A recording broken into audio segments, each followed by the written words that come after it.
మీరందరూ బాగున్నారు కదా? మీరు పెడుతున్న ప్రతి ప్రార్థన రిక్వెస్ట్‌కి అనేది మేము ప్రార్థన చేస్తున్నాం. మా ఆశ అంతా ఒకటే. ఎక్కడైతే మీరు తృణీకరించబడ్డారో, ఎక్కడైతే వెలివేయబడ్డారో, ఎక్కడైతే గుండెలు పగిలేలాగా ఏడ్చారో, అదే స్థలాల్లో నా ప్రభు మీ అందరిని హెచ్చించబోతున్నారు. విశ్వాసంతో ప్రార్థన చేయండి. ఘనమైన విజయాలు ఖచ్చితంగా నా ప్రభు మీ అందరికీ దయచేస్తారు. God bless you all. ఈరోజు ఈ వాగ్దానాన్ని మీతో పంచుకోవడానికి నా హృదయం ఎంతగానో సంతోషపడుతోంది.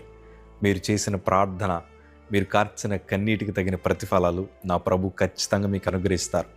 కోల్పోయిందంతా కూడా రెండంతలుగా నా ప్రభు మీకు తిరిగి ఇవ్వడానికి నా ప్రభు ఇష్టపడుతున్నారు. విశ్వాసంతో ఉండండి. ఎన్నడూ వెనుకడుగు మాత్రం వేయొద్దు. దేవుని వాక్యంలో జకరియా గ్రంథము 9వ అధ్యాయము 12వ మాట చదవగలిగితే, బంధకములలో పడియుండియు నిరీక్షణ గలవారలారా, మీ కోటను మరలా ప్రవేశించుడి, రెండంతలుగా మీకు మేలు చేసేదనని నేడు నేను మీకు తెలియజేయుచున్నాను. మన ప్రభు మనసు ఎట్లాంటి మనసు తెలుసా?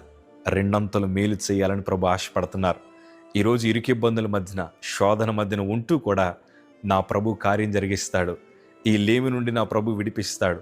ఈ వ్యాధి నుండి ప్రభు విడిపిస్తాడు. నా కుటుంబాన్ని మారుస్తాడు. నా భర్తను మారుస్తాడు.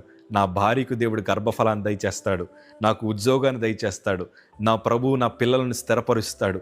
అప్పుల బాధల నుంచి నా ప్రభు విడిపిస్తాడు. ఈ ఖాళీ చేతులను సమృద్ధిగా నా ప్రభు మారుస్తాడని శోధన మధ్యను కూడా ప్రభు మీద ఆధారపడిన మీతో నా ప్రభు మాట్లాడుతున్నారు. మీరు ఊహించిన దానికంటే రెండంతల మేలుని నా ప్రభు మీ అందరి జీవితంలో జరిగించబోతున్నారు. యోబు ఎన్నో శోధనలు అనుభవించాడు. పిల్లలను కోల్పోయాడు. శరీరం అంతా బలహీనపడిపోయింది. వ్యాధి చేత నింపబడ్డాడు. అయినా కానీ ప్రభు వైపు ఎదురు చూశారు. ఎన్నడూ ఊహించలేని రెట్టింపు ఆశీర్వాదము యోబు కాళ్ళ దగ్గరికి దేవుడు తీసుకొచ్చాడు.